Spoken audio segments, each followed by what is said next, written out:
Pemirsa, seminggu pasca Pilkada, akhirnya Komisi Pemilihan Umum telah menyelesaikan hasil rekapitulasi di 6 wilayah Kabupaten Kota Jakarta. Dan hasilnya adalah pasangan Pramono Anung Rano menang di seluruh wilayah DKI Jakarta dengan perolehan suara 50,07%. Memang setelah pemungutan suara selesai digelar, dari kubu Pramrano cepat untuk langsung mengklaim bahwa mereka telah menang satu putaran. Tapi dari kubu Ridho atau Ridwan Kamil Suswono juga tetap yakin mereka akan lolos hingga di putaran kedua. Tapi pemirsa, kubu Ridho pun juga membuat sayembara lapor kecurangan sampai melaporkan KPU DKI Jakarta ke DKPP atas tuduhan ketidakprofesionalan. Nah, sekarang dengan hasil rekapitulasi terbaru ini, apakah sudah bisa disimpulkan bahwa Jakarta dipastikan jatuh ke tangan pasangan Pramono Rano? Inilah kontroversi selengkapnya. Jadi, Jakarta punya siapa? Bersama saya, Zilvia Iskandar.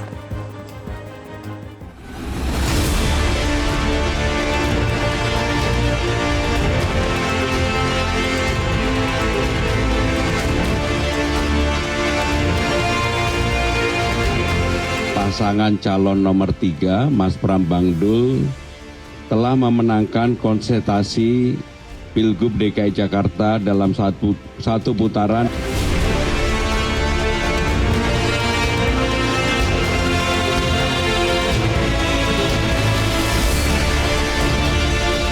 Input data yang kami terima menyatakan bahwa Pilkada serentak 2024 di DKI Jakarta akan berlangsung 2 putaran.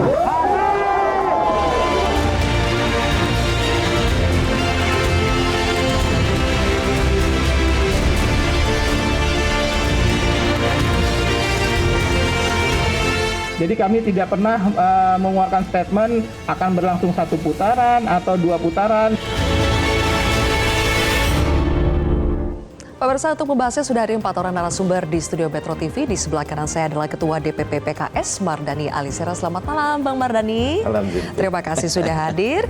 Berikutnya ada Ketua DPW PKB Jakarta Hasbiala Ilyas. Bang Hasbi, selamat malam. Terima kasih sudah hadir. Kemudian di sebelah kiri saya ada juru bicara Pilkada PDI Perjuangan Ciko Hakim. Bang Ciko, selamat malam. Silvi. Dan juga ada Direktur Eksekutif Carta Politika Yunarto Wijaya. Mas Toto, selamat malam. Terima kasih semuanya sudah hadir di kontroversi malam hari ini.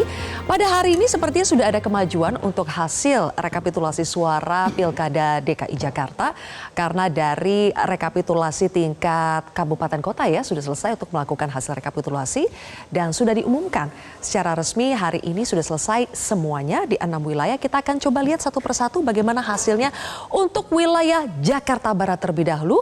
Boleh diperlihatkan teman-teman. Untuk di wilayah Jakarta Barat rekapitulasinya hasilnya adalah kemenangan untuk pasangan Pramrano dengan jumlah suara lebih dari 500.000 suara. Kemudian disusul LK Suswono dan juga pasangan Darmakun. Berikutnya kita akan lihat rekapitulasi di daerah Jakarta Timur. Masih juga dimenangi oleh pasangan Pramrano dengan 635.000 lebih suara. Kemudian RK di 535.000 lebih suara.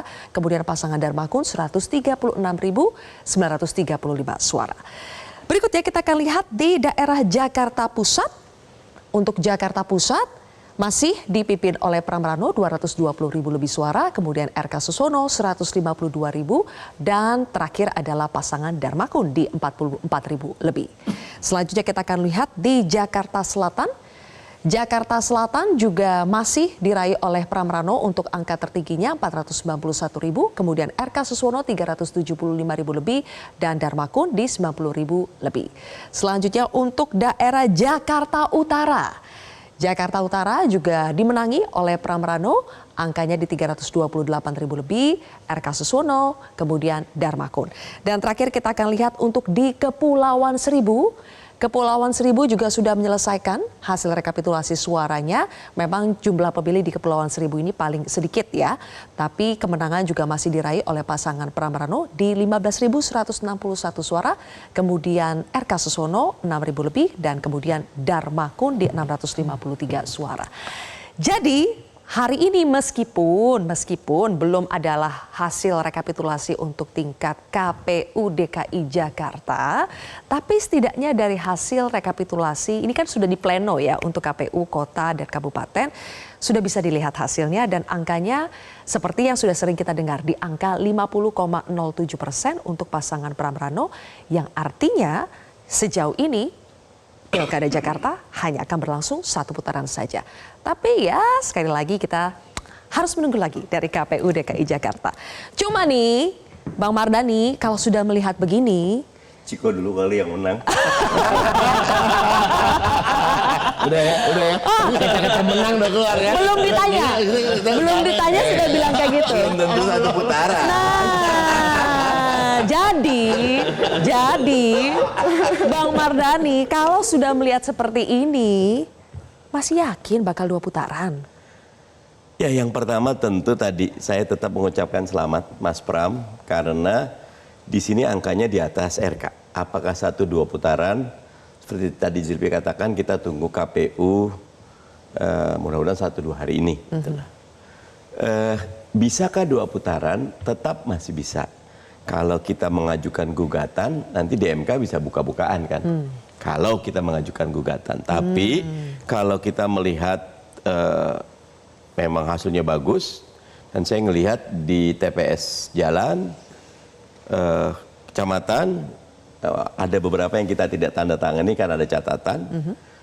Tadi hari ini seluruh 5 kota 1 kabupaten, tinggal nunggu, ya nggak sampai seminggu lah. Tapi sudah bisa terima dengan hasilnya ya? Yang akan memutuskan tentu tim pemenangan secara keseluruhan. Misal hasilnya seperti itu, kan 50,07. Nah, 50,01 juga udah menang, gitu. Karena aturannya di atas 50%. Ya, gitu ya. 50 plus 1 suara saja sudah menang. Udah menang, ya. Tetapi kan namanya kita juga punya data kan.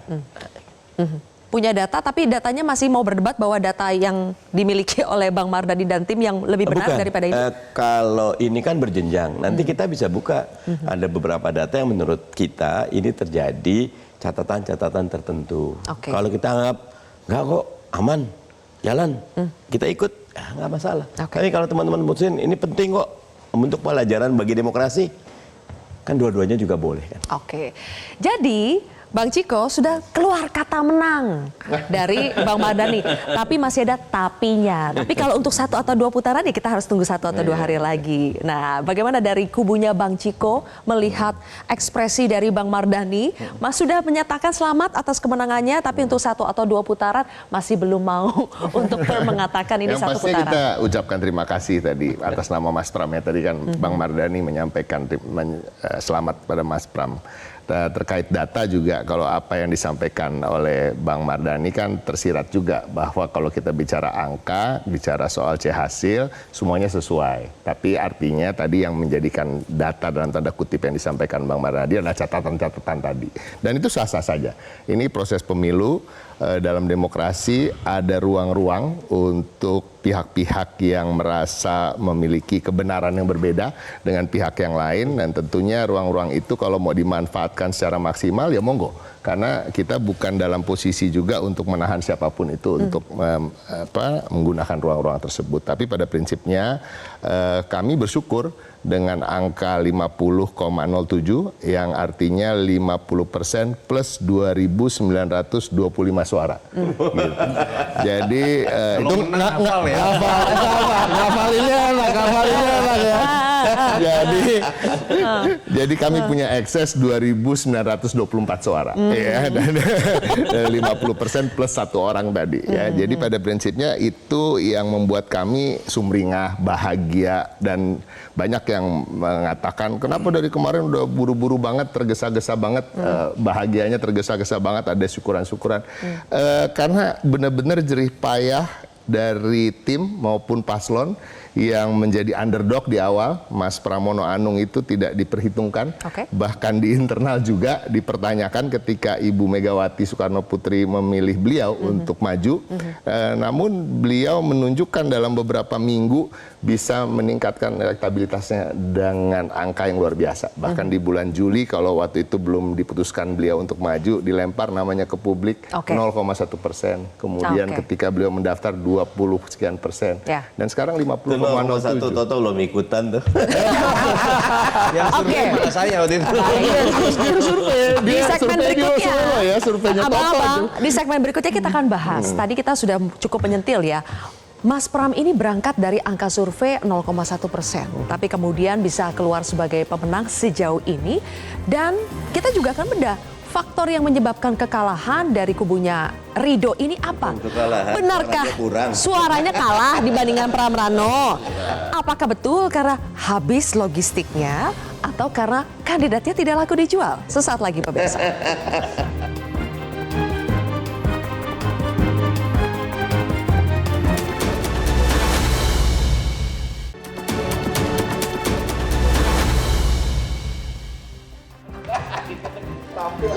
Baik pemirsa, kembali lagi di kontroversi. Oke, Mas Toto, dengan angka 50,07 hasil rekapitulasi di tingkat kabupaten kota, apakah masih mungkin ada 1% saja untuk masuk ke putaran kedua? Kalau bicara basisnya adalah hasil di KPU, hampir bisa dipastikan proses di kota hari ini sudah selesai semua.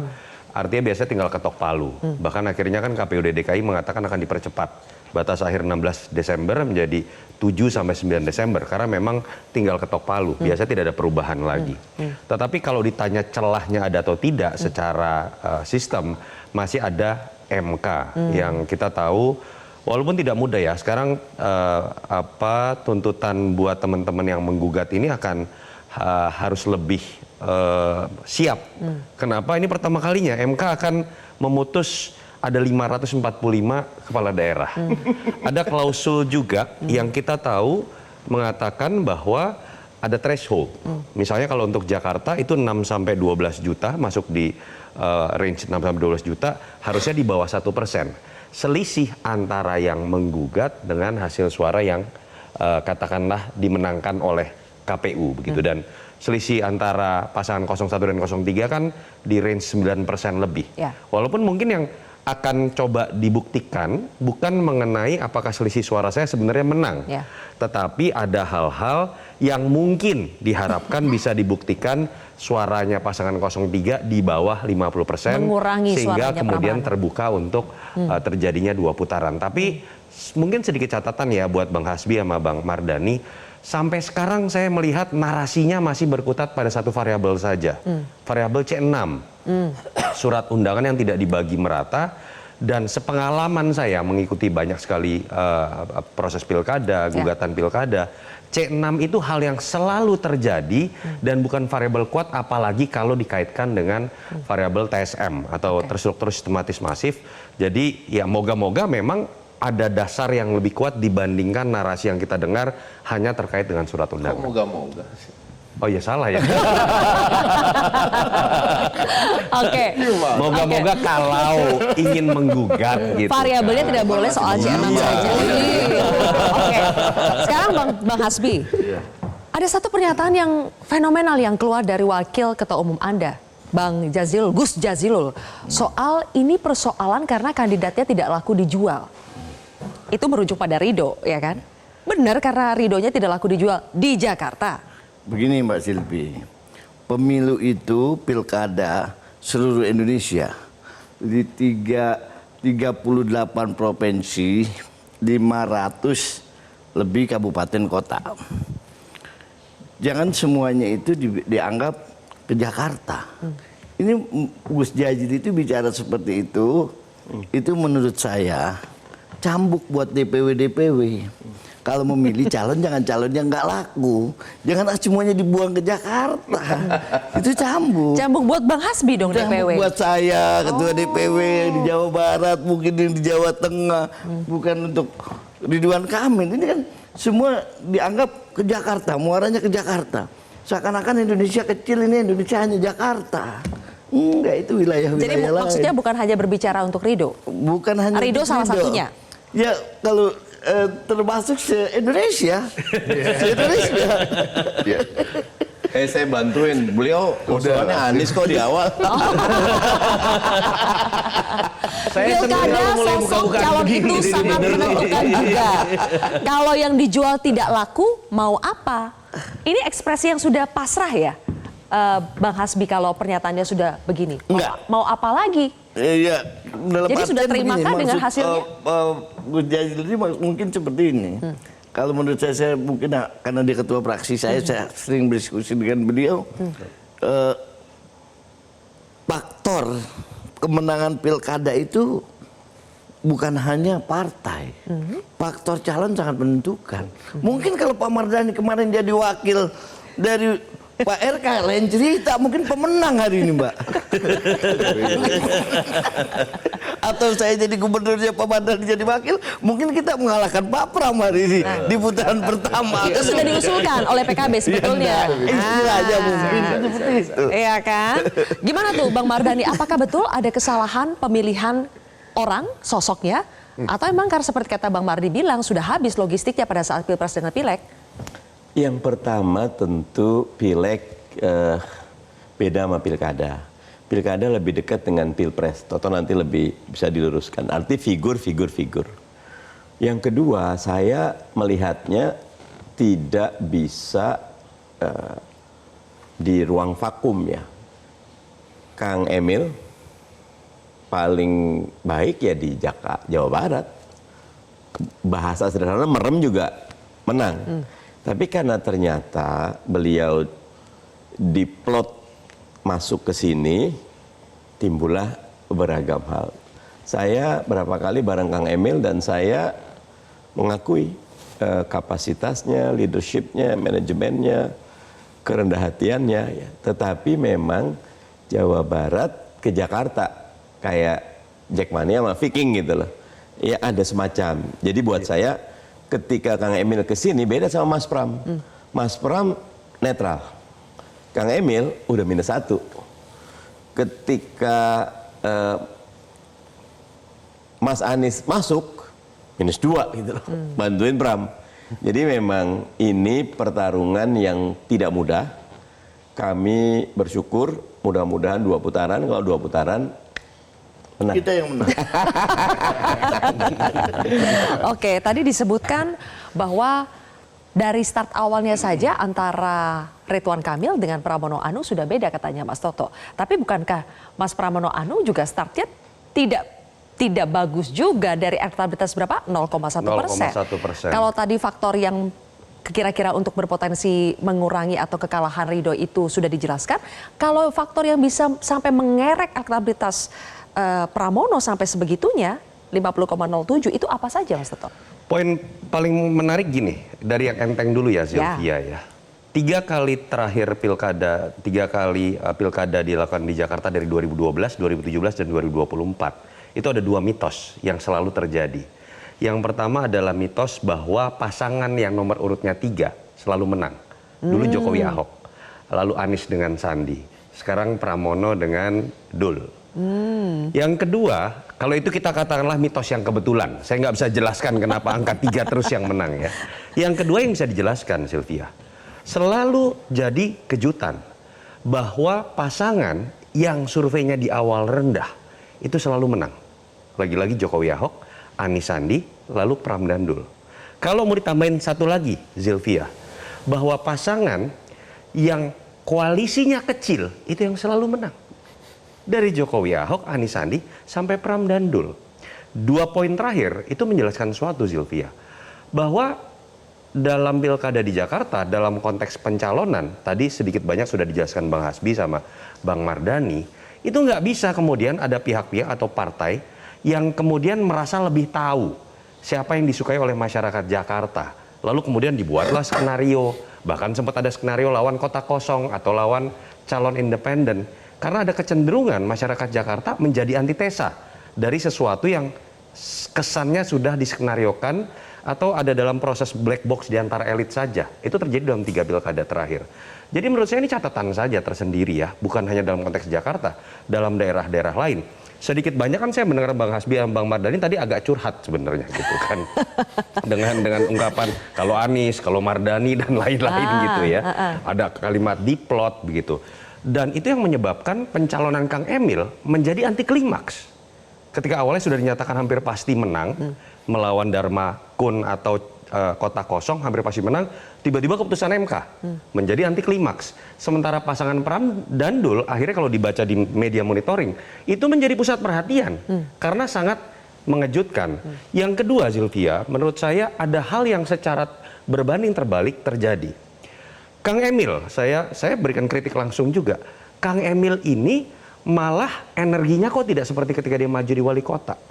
Yang dulu tidak dianggap kuda hitam, lalu hadir turun ke masyarakat.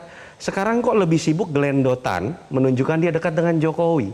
Dia dekat dengan Prabowo. Ada 12 partai di belakang saya. Balik ke formula tadi lagi. Jakarta nggak suka yang seperti itu.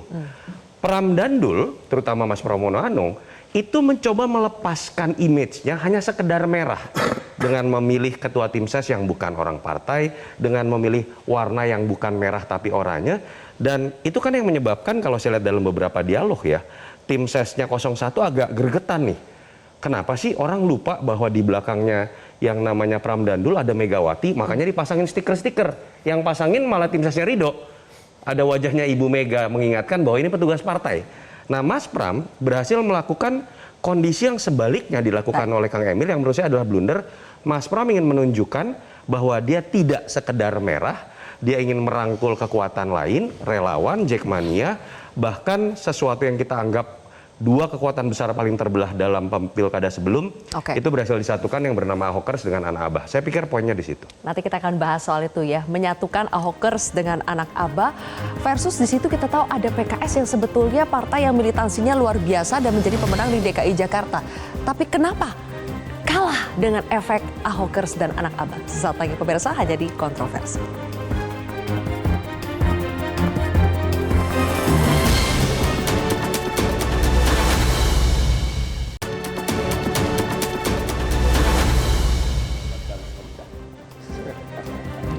Salah satu faktor yang disebut faktor besar yang berkontribusi untuk memenangkan Pram Rano adalah bersatunya Ahokers dengan anak Abah. Bang Ciko, apakah itu memang dari awal sudah by design atau ini juga surprise buat kubunya Pram Rano pada akhirnya anak Abah dengan Ahokers itu bersatu? Kalau Ahokers sudah pasti lah ya karena PDI Perjuangan. Tapi anak Abahnya? Tapi sebelum ke situ saya ingin memberikan rekognisi juga yang saya rasa akan diamini oleh semua, yang lupa kita sebut adalah faktor Dul. Faktor Bang Dul ini.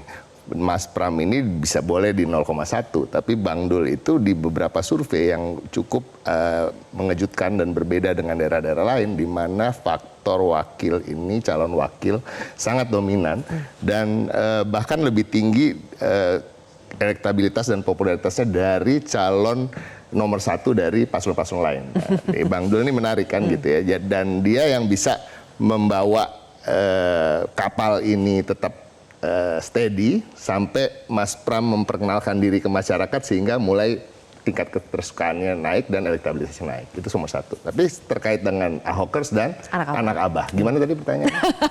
Apakah memang sudah by design atau ini juga kejutan juga bahwa kalau soal pada akhirnya Ahokers anak kan Abah berlabuh pertama Ahokers dulu. Ahokers ini kan secara otomatis memang seharusnya akan bergabung ya, karena Ahok ini kan sekarang ketua di DPP dan juga tentunya sama-sama kader dengan Mas Pram. Itu yang pertama.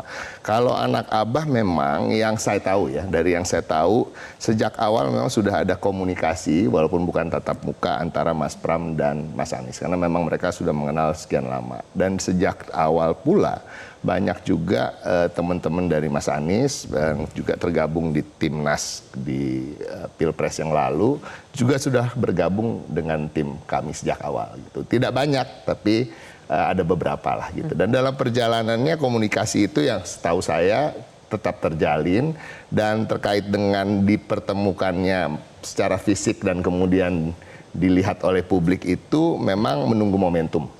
Jadi ada momentum-momentum, ada strategi-strategi yang inilah kelebihannya dari seorang Pram Anung. Jadi tadi lagi break tadi kan Silvi bilang kan yang tidak terhitung oleh survei itu adalah modal sosial. Nah, Pramono Anung punya modal sosial begitu besar. Oke. Di sisi lain, Bang Mardhani, PKS banyak dibilang bahwa PKS ini sedang dihukum karena ngeprank, tidak jadi mencalonkan Anies Baswedan yang sebetulnya paling diharapkan untuk maju di Jakarta. Akhirnya kader yang diusung PKS, Suswono bersama dengan Ridho, kalah dengan yang di-endorse oleh Anies Baswedan. Mas Anies sama PKS nggak ada masalah. Mas Anies endorse ke Soehu, endorse Buya Mahyeldi di Padang, di Sumbar menang, endorse di Bekasi, semuanya. Jadi nggak ada masalah. Dan kita memahami bahwa PKS dengan Mas Anies masing-masing paham kita tidak bisa bersama saat ini, kapan waktu kita akan tetap bisa bersama lagi. Dan kami bersyukur di angka 40% perolehan Ridho jauh di bawah target. Ya, kami target 1 putaran, tetapi memang segala hal bisa terjadi.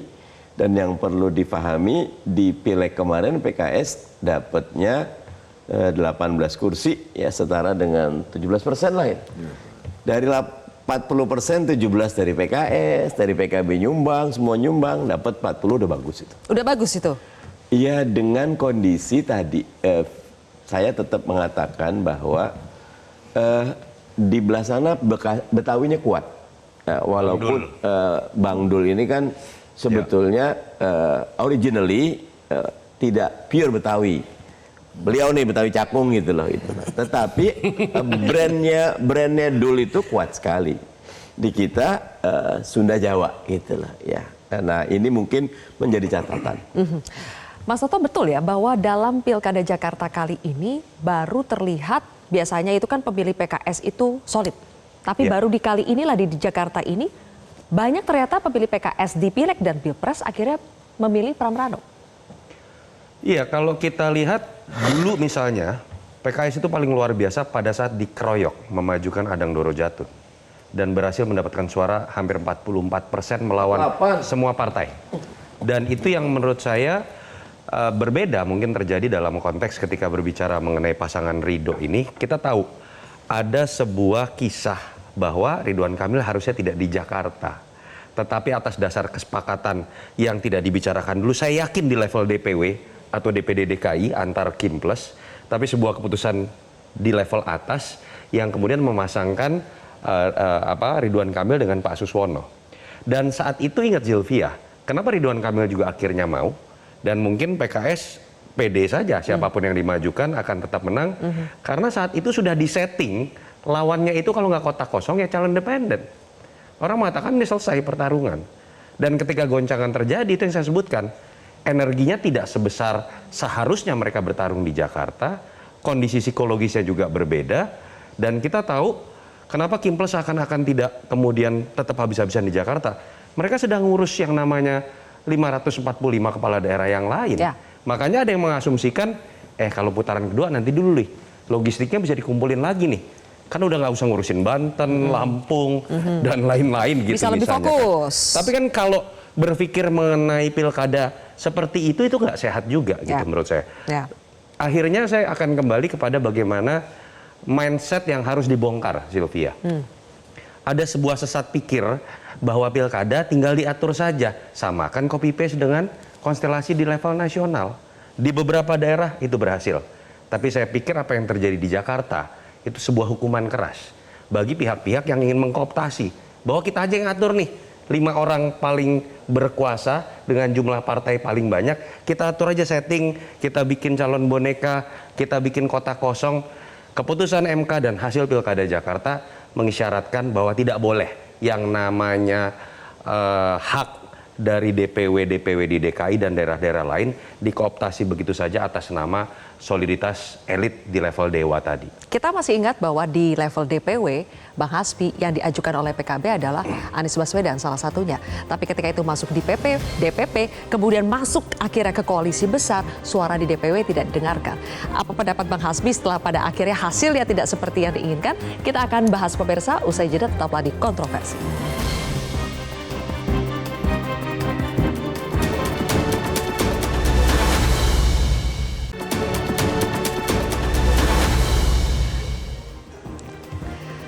Oke, kita sampai di segmen terakhir Kontroversi pemirsa. Tadi pertanyaan saya adalah ketika sebetulnya dari DPW, ini contoh yang terjadi di PKB misalnya, mengusulkan Anies Baswedan untuk di Jakarta sebetulnya. Tapi yang dipilih oleh DPP bersama dengan koalisi besar Kiples adalah calon yang lain. Apakah ini sebuah pelajaran buat PKB?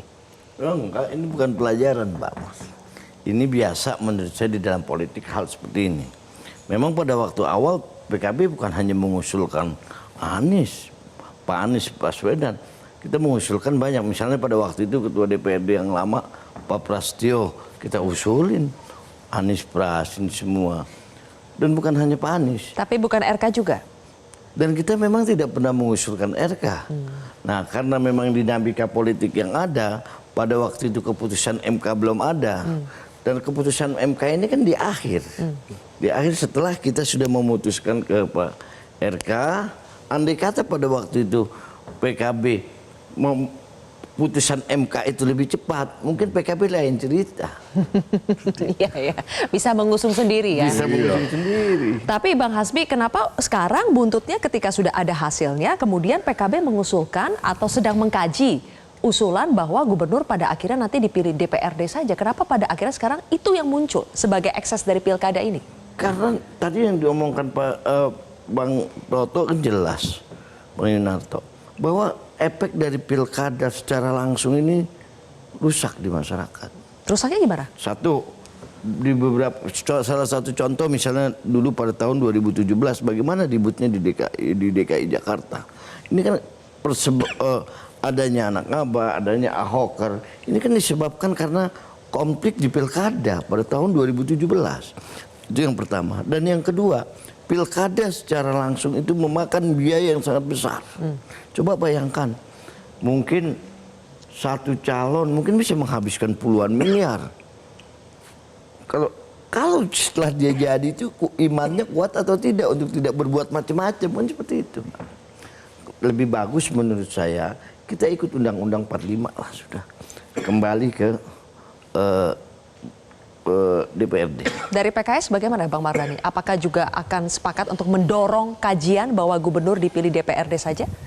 Sebagai ekses dari rendahnya partisipasi pemilih di Pilkada Jakarta atau banyaknya persoalan di Pilkada serentak? Sebetulnya gini Zilvi, di 2024 ini catatannya di Pilkada 2024. Ini kan Pilkada serentak terakhir. 2015 Pilkada 2017, 2018, 2020, tadi 2024. Di 4 pilkada ini partisipasinya bagus. Bagus. Di sini ada catatan. Beberapa tadi Toto sampaikan lah ada semacam pengkondisian.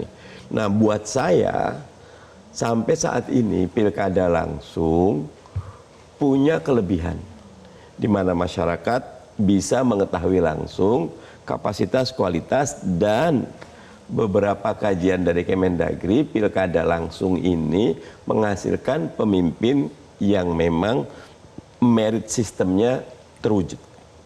Tetapi yang Bang Hasbi tadi bilang ada ekses, pasti ada. Pilihan manapun pasti ada kelebihan dan manfaat dan mudaratnya.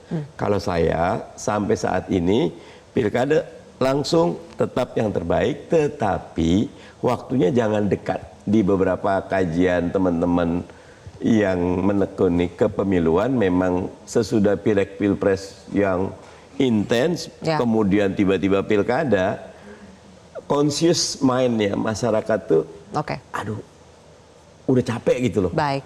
Dan kita belum, contohnya gini, sekarang orang lagi sibuk sama Pak Prabowo, sibuk sama menteri-menteri, sibuk tiba-tiba ada hajatan itu kecepatan. 2 tahun sesudah itu sekalian nanti Kalau midterm lah kalau di Amerika. Oke. Bisa biar menghukum. Oke. Kalau pemerintah bagus, maka calon pemerintah bagus. Kalau pemerintah buruk, dihukum di situ. Nah, itu kontrol kualitas yang bagus. Oke. Sudah lelah ditambah logistiknya sudah habis duluan ya, Bang?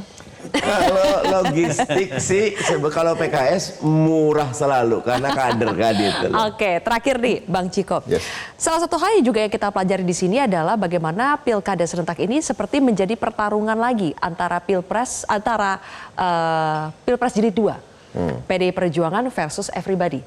Tapi meskipun PDI Perjuangan itu kalah di banyak wilayah, kemenangan di DKI Jakarta apakah ini means everything sebetulnya? Satu kemenangan di Jakarta itu sudah sangat berarti dibandingkan kekalahan-kekalahan PDI Perjuangan di wilayah lain. Sebenarnya kalau dihitung dengan pilkada sebelum-sebelumnya, kita nggak kalah-kalah amat. Jadi kalau memang di daerah-daerah besar kita kalah, makanya seperti itu kelihatannya. Bahkan kalau di daerah-daerah sekarang, kepala daerah di tingkat gubernur kita lebih banyak daripada pilkada sebelumnya. Lebih banyak 2 lah, kalau nggak salah dari 6 menjadi 8. Tapi di daerah-daerah yang luar Jawa tadi. Tapi itu terjadi, dan menurut kami justru juga masyarakat juga bisa melihat kan, kalau kita dikeroyok sendirian kemudian kita bisa mencapai lebih dari 40% suara, sedangkan 15 partai hanya mencapai 50 sekian persen suara, kan sebenarnya nggak kalah juga ya. Intinya kan ini satu partai melawan everybody tadi. Tapi pada prinsipnya nggak juga terjadi di semua daerah. Banyak di daerah-daerah juga kita bersama dengan PKS juga ada, bersama dengan PKB juga banyak. Tapi daerah-daerah yang besar begitu. Tapi saya ingin mengomentari sedikit terkait dengan tingkat partisipasi tadi ya, boleh ya. Tingkat partisipasi tadi itu juga hukuman bagi Jakarta yang tadi disampaikan oleh Toto. Tapi yang belum dimention adalah tadi, selain ada desain yang memang sebenarnya tidak mencerminkan keinginan masyarakat, kalau kita ingat kan juga nama-nama yang muncul dengan angka elektabilitas tinggi tidak bisa mencalonkan, seperti Mas Anies, Pak Ahok, kan hal-hal seperti itu. Nah, memang ke depannya ini menjadi PR bagi partai politik untuk bisa betul-betul meyakinkan masyarakat untuk mendukung calon yang terbaik dari partai. Baik. Terima kasih Bang Ciko, Mas Toto, Terima kasih. Bang Hasbi, dan juga Bang Mardhani Alisera. Terima kasih. Tetap tertawa ya, Bang Mardhani sampai akhir ya, PKS tetap tertawa. Oke, terima kasih rekan-rekan sudah menyaksikan kontroversi pada malam hari ini. Saya Zilvia Iskandar, mewakili rekan-rekan bertugas mengucapkan terima kasih telah menyaksikan kontroversi. Sampai jumpa di episode berikutnya.